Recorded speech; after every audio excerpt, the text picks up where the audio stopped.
todos los honores por las puertas de la inmortalidad. Un día aseguró que su alma quedaría para siempre en las pampas de Nazca y dejó un encargo, que todos supieran que había sido muy feliz viendo las estrellas en el cielo y en las pampas. Ahora está allí, con sus figuras que aparecen en nuestras constelaciones. El mono, que enrosca su larga cola en su cuello. El picaflor, que abanica sus mejillas con sus alas. La parihuana, que prende para ella celaje sobre el mar. El cóndor, que llevó su alma porque es mensajero de los apus.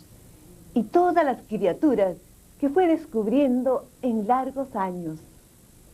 Su amor y el orgullo que sentía por la obra de los Nazcas está presente en sus declaraciones del archivo del INTE, Instituto Nacional de Teleeducación, y el documental El espíritu de las pampas de Nazca, que presentamos para ustedes. Usted ha estudiado los dibujos de Nazca en el contexto de la cultura andina. Doctora María Raige, ¿qué piensa del trabajo del hombre de Nazca? Yo pienso que este trabajo tiene importancia porque da su valor verdadero a la raza antigua, que no era una gente primitiva. A veces me dicen qué tribus han hecho esto. No se trata de tribus aquí, era una organización social complicada con reyes y un gobierno central. Todo esto se va a revelar poco a poco con el estudio de las líneas. Algo ya se ha descubierto de esto. Muchos han sido los intentos de explicar los dibujos de Nazca. Inclusive hay quienes afirman que han sido hechos por extraterrestres. ¿Qué piensa usted al respecto? Mi pensamiento es que la gente aquí eran suficientemente evolucionados para hacer esos dibujos maravillosos. No se necesita buscar gente de otro planeta o gente de millones de años antes que podían haber hecho estos diseños. La gente aquí tenía la inteligencia suficiente para esto. Doctora María Raige, entonces, ¿cuál fue la finalidad de estas figuras? ¿Para qué las hicieron los hombres de Nazca? Bueno, cualquiera que vuela sobre esto se da cuenta que todo esto ha tenido una gran importancia para los habitantes de los valles y la cosa más importante para ellos era la agricultura. Tenían una agricultura muy avanzada con sus puquios. Además hay que considerar que en vez de grandes campos de algodón tenían una especie de bosques, porque el algodón fue obtenido del árbol de algodón. Existe todavía uno de estos en Pisco, en Palpa, me dicen. Así que el paisaje tenía otro aspecto en esos tiempos.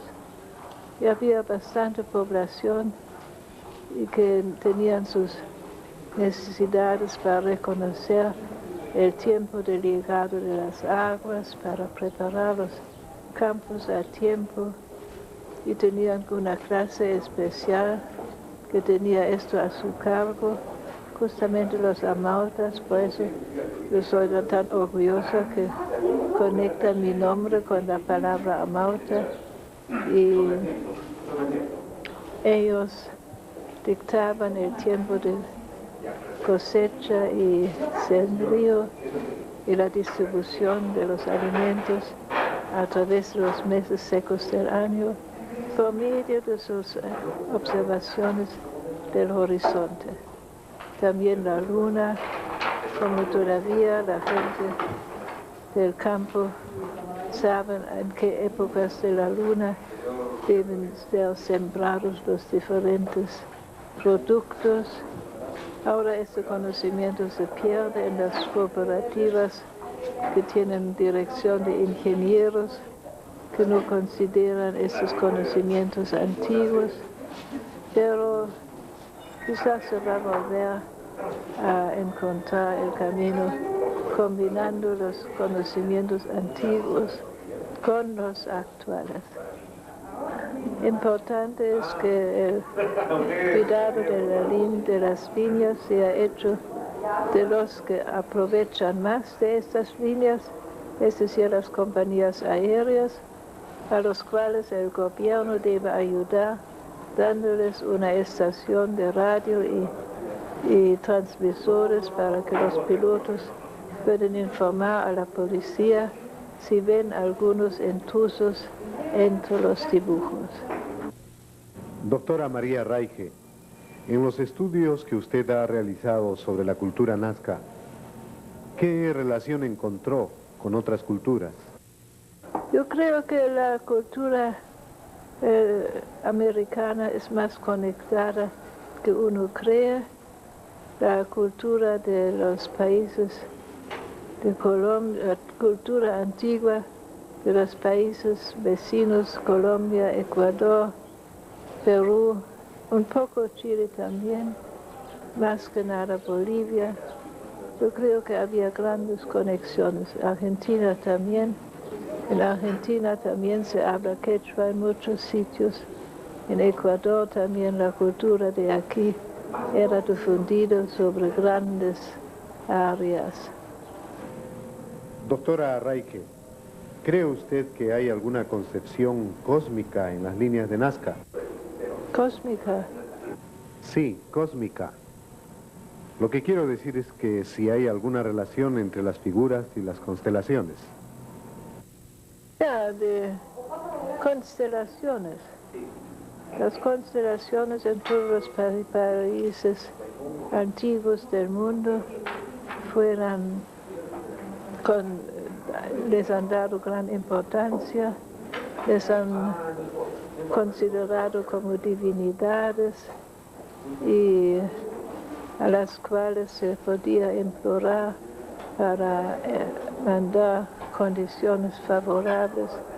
Y aquí también, sobre todo, la constelación que aparece junto con el agua, que aparece en comienzo de diciembre, y esta constelación, que es el mono, es el símbolo del agua. También en México hay una representación del mono, también con 9 dedos como aquí, que sostiene el firmamento. Y yo creo aquí también hay conexiones con otras culturas. Doctora María, ¿cómo se siente en el Perú ahora? ¿Cómo me siento en el Perú? Bueno, naturalmente me siento muy bien con este gran reconocimiento que se da a mi persona y mi trabajo, que antes no se conocía, y espero que pueda intervenir en algo todavía en el estudio, en la protección de estos dibujos. Doctora María Raige, ¿qué mensaje daría usted a los peruanos de hoy?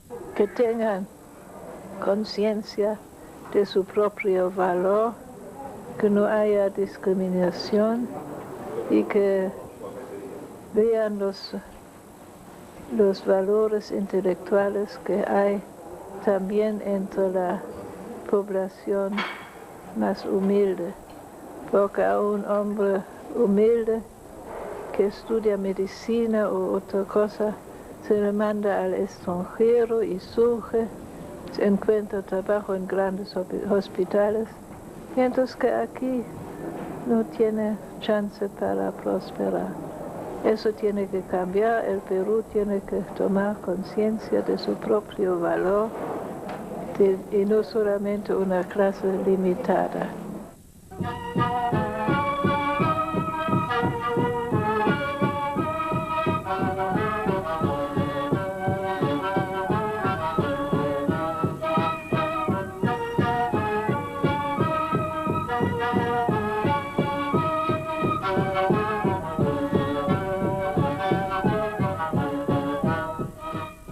se llevó a cabo en este local, del Colegio de la Merced de Lima, Perú, una matemática alemana presentó con imperio y vehemencia su trabajo sobre unos dibujos y unas líneas en las pampas de Nazca. Para la mayoría de los asistentes era desconocida. Había nacido en Dresden, Alemania, y se llamaba María Reiche. Vino al Perú para enseñar su idioma a los hijos de un matrimonio alemán que vivía en el Cusco. Al concluir su contrato, se quedó en Lima haciendo traducciones para Julio Cetello, Jiménez Borja, Fabio Chamar, Gutiérrez Noriega, José Hernández y otros maestros e intelectuales vinculados con la Universidad de San Marcos. En 1940, el historiador Paul Kosok le sugirió que estudiara las pampas de Nazca, donde había descubierto la primera figura y una línea que coincidía con el solsticio de junio. Según Kosok, allí estaba el libro de astronomía más grande del mundo. María Reiche tuvo que esperar el fin de la Segunda Guerra Mundial. El Perú apoyaba a los aliados y los alemanes no podían movilizarse dentro del país. Ella se dedicó entonces a recorrer los cerros aledaños. Según me declaró en una entrevista, San Jerónimo era un paraíso de begonias y Otocongo de flores de amancaes. Con la humedad, algunos años la isla de San Lorenzo se cubría de verdor y en Ancón los cóndores bajaban al mar desde la sierra. Durante muchos años, la científica vivió en esta calle del Soldado Desconocido, en una buhardilla que aceptó como un aporte peruano en la casa de la penalista cusqueña Laura Cayer. Ahora es una celebridad mundial y el Perú le ha concedido con justicia el ilustre título de la Mauta de Nazca. Presentamos con orgullo el testimonio de María Reiche, recogido de sus propios labios. Conversamos con la doctora María Reiche, la ilustre investigadora alemana, a quien ya se le comienza a llamar como el espíritu de las pampas de Nazca. ¿Cómo es su tierra natal, doctora Reiche, la ciudad donde nació usted en Alemania? Bueno, mi tierra natal es la ciudad más bella del mundo, o de Alemania, o de Europa, es Dresden. Lo han destruido al final de la guerra, lo han puesto terribles armas sobre toda la ciudad que se quemó, pero era la ciudad más bella de Europa. Y mi profesión es maestra de matemática, geografía y física. Y yo estaba maestra de matemática en un colegio de Hamburgo, pero ya la guerra estaba acercándose y toda Europa parecía envuelta en una nube negra y yo tenía el deseo grande de escapar a cualquier sitio. Entonces leí los avisos en los periódicos y leí que el cónsul alemán del Cusco buscaba una maestra para enseñar las primeras letras y el alemán a sus hijos, porque su madre era peruana. Entonces yo fui, 80 personas se ofrecieron para este puesto.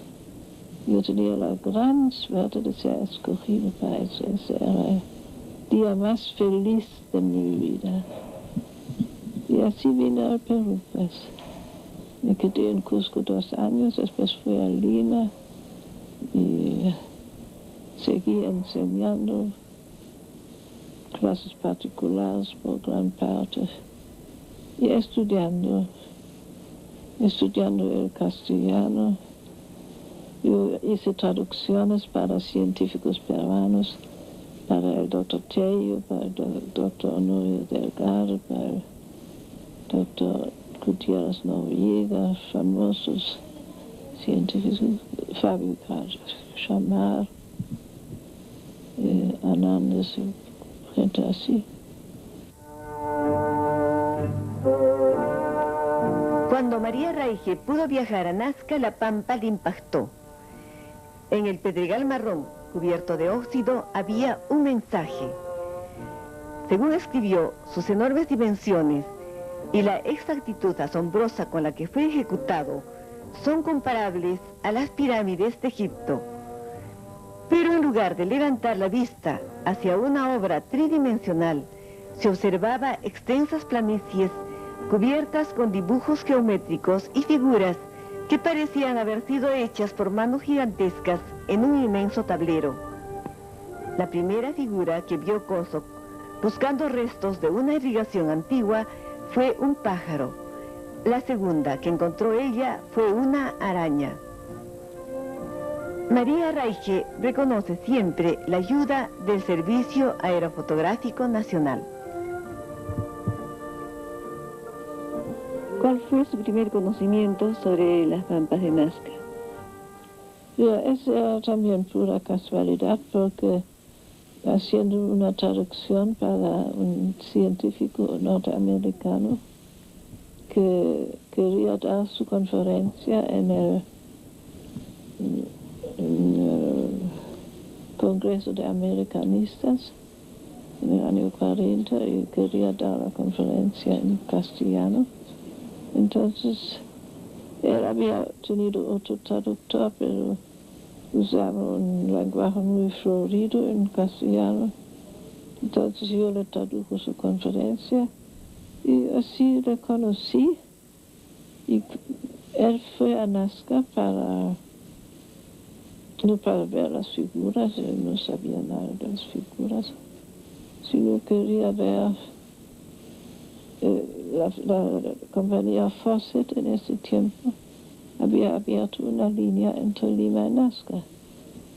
Era un científico, tenían permiso las líneas aéreas de darles sitios vacíos, y así que voló muchas veces sobre las pampas y vio lo que nadie había visto antes.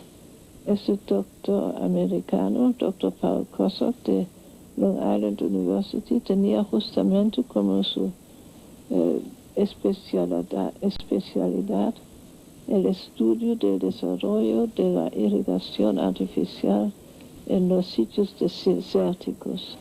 En la China había estado en otros sitios.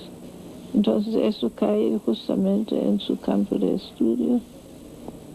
Vio una figura, la primera figura.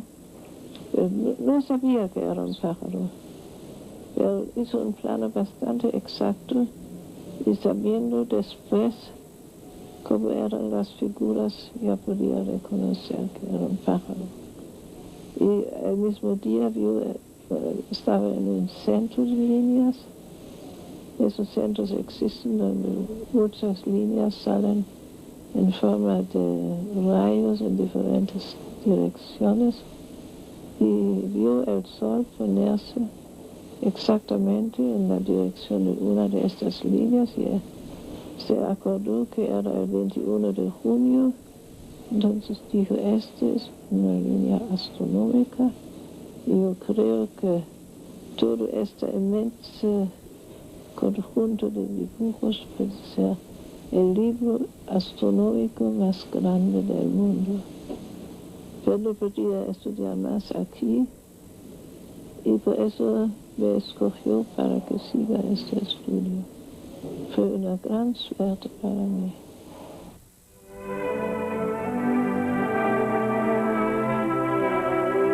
La tenaz investigadora limpió las figuras y los dibujos durante más de 40 años con una escobilla.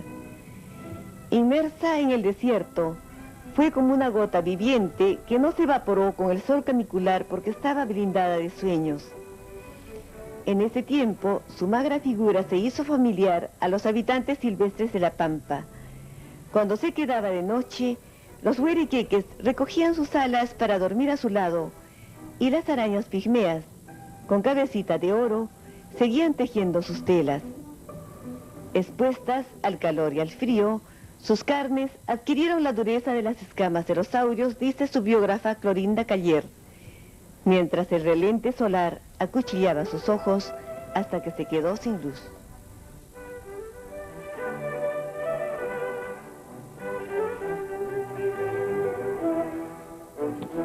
¿Los nazcas habrían sido sacerdotes astrónomos?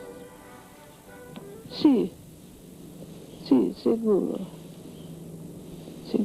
Tienen las líneas de Intihuatanas que señalan la puesta y salida del sol, el 21 de junio y 21 de diciembre, y tienen líneas para la luna, las posiciones extremas de la luna, las cuales son muy importantes porque estas posiciones extremas de la luna causan un desequilibrio en la corteza terrestre, que son el origen de terremotos y muchos fenómenos, inundaciones y muchos fenómenos, desastres que se producen en estos años cuando la luna adquiere esta posición extrema. Y por eso hay líneas de la luna en gran cantidad.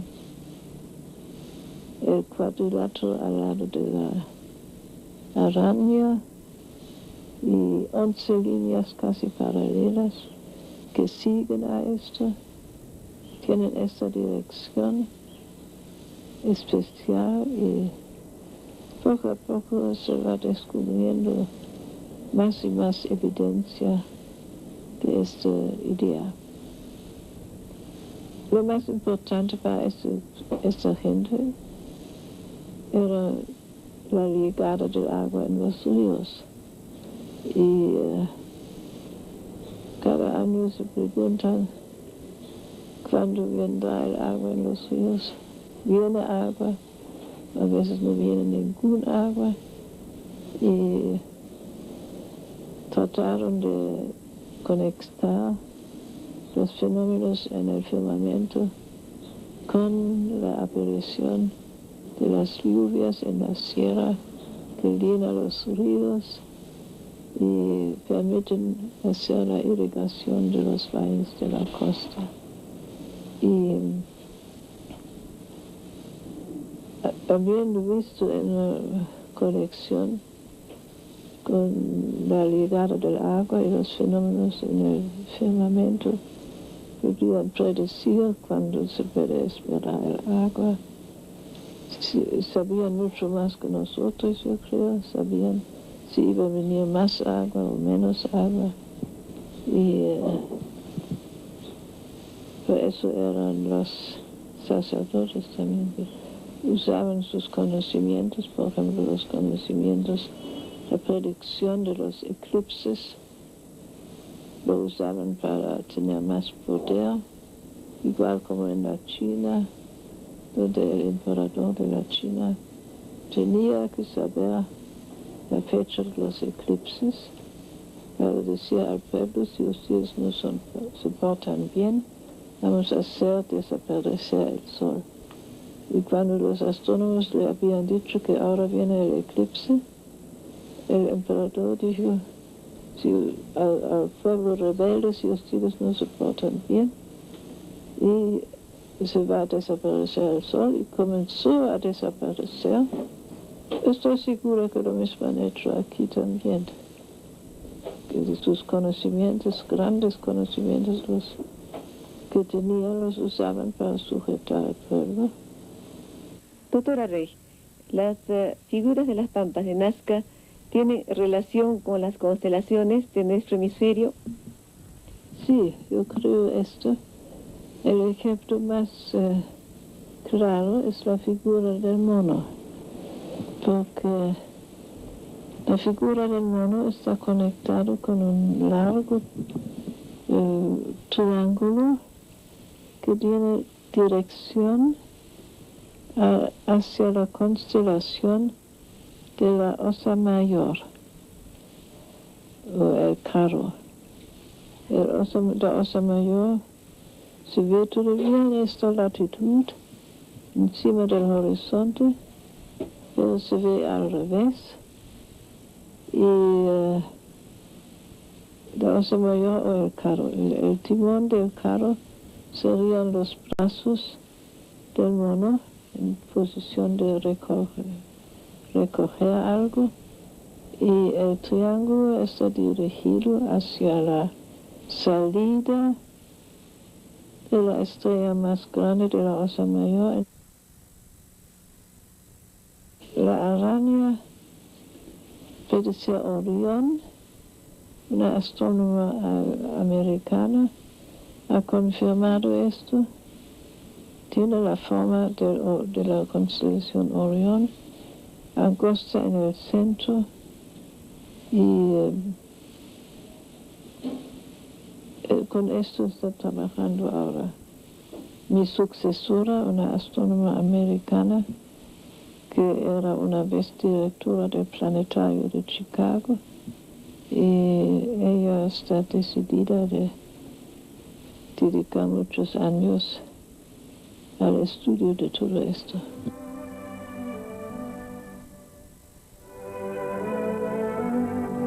A María Raige solo le faltó hablar con los astrónomos quechuas, quienes conservan restos de los secretos celestes que dominaban sus antepasados. Las figuras de las pampas de Nazca corresponden a las constelaciones de nuestro universo y están graficadas con figuras como el picaflor.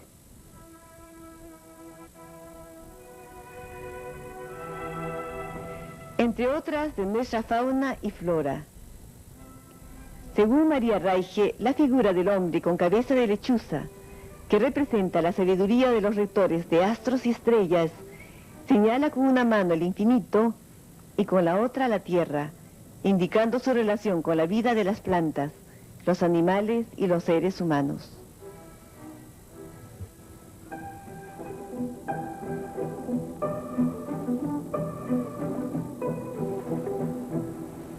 ¿Cómo conoció a Phyllis, la astrónoma norteamericana, y cómo decidió que ella fuera la elegida para continuar su trabajo? Esta es una historia muy curiosa. Ella vino con su esposo al Perú como turista común y corriente y quería ver las líneas de Nazca, no tenía idea lo que era, pero en el Hotel Las Dunas en Ica, la compañía de aviación que hacía los vuelos sobre la Pampa para los turistas, la Aerocondo.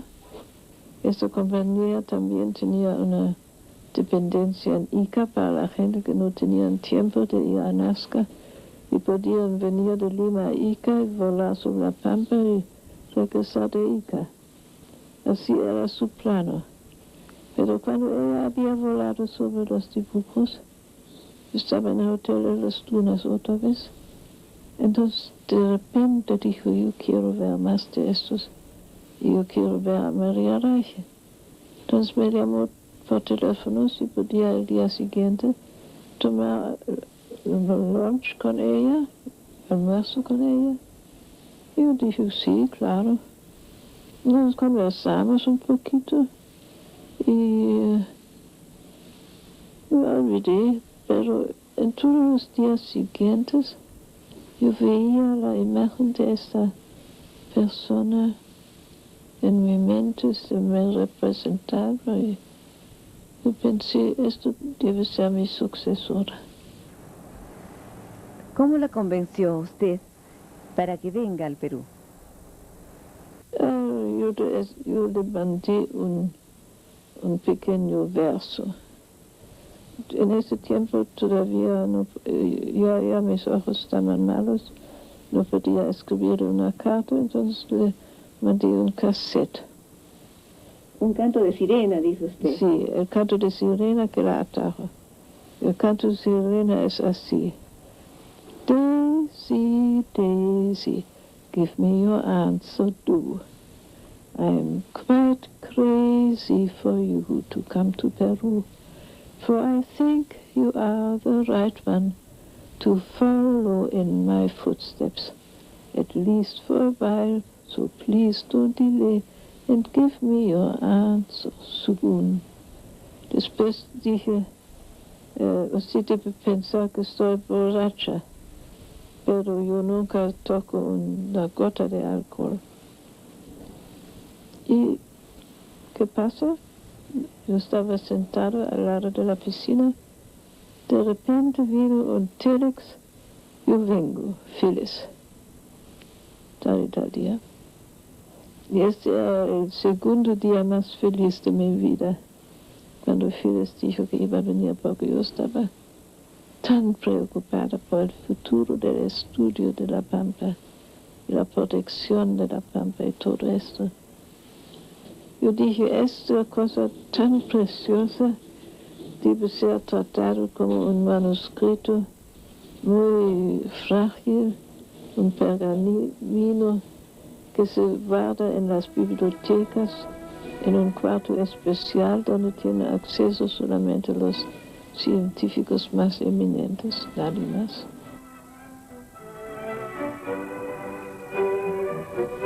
También para nosotros ha sido un día muy feliz conversar con la doctora María Reig.